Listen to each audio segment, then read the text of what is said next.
Listen to this wild alien encounter story from 1961. Back, I looked up in the hatchway and here this man was cooking these pancakes, and I didn't know what he was doing. So I pointed to him and I made a gesture, like eating, see? And this man that took the water, he looked down at me and he reached over and he got a handful of these pancakes and he handed them down to me. They happened to be 4. And they were so hot and greasy I could hardly hold to them. And from that time he reached up and he got a hold of the hatch, he closed it with a heavy thud click. And when he closed that, you couldn't a bit more see where that was than you could see a hole in my hand here. It was just that perfect. And with that, they started to raise. They started to raise and raise up about 20 feet high, about the top of this tree. And from there, it was a terrible release of air, just like a, like that, you know. And they took off straight south on a 45-degree angle up, see? And I would say in 3 seconds, that's an awful short time, but it was a short time that it took them to disappear and they were gone. Now, they really traveled fast. And there I stood, right here in my driveway, with a handful of hot, greasy pancakes.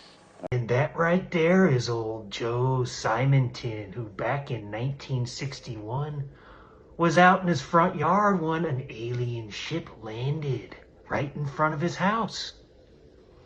And apparently these aliens needed some water, so they give him this jug.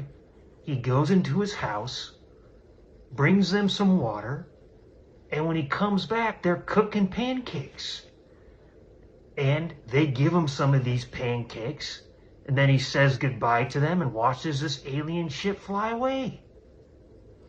And apparently he ate these pancakes, and he also had them analyzed by the Air Force. The Air Force got involved and they analyzed these pancakes, if you can believe that.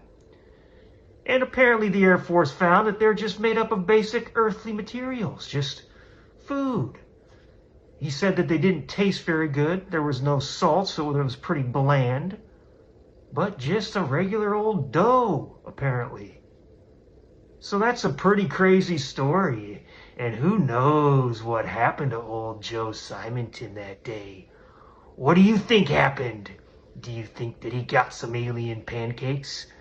Or do you think he's just full of shit? I don't know. It's your boy Burns, and I'll talk to you later.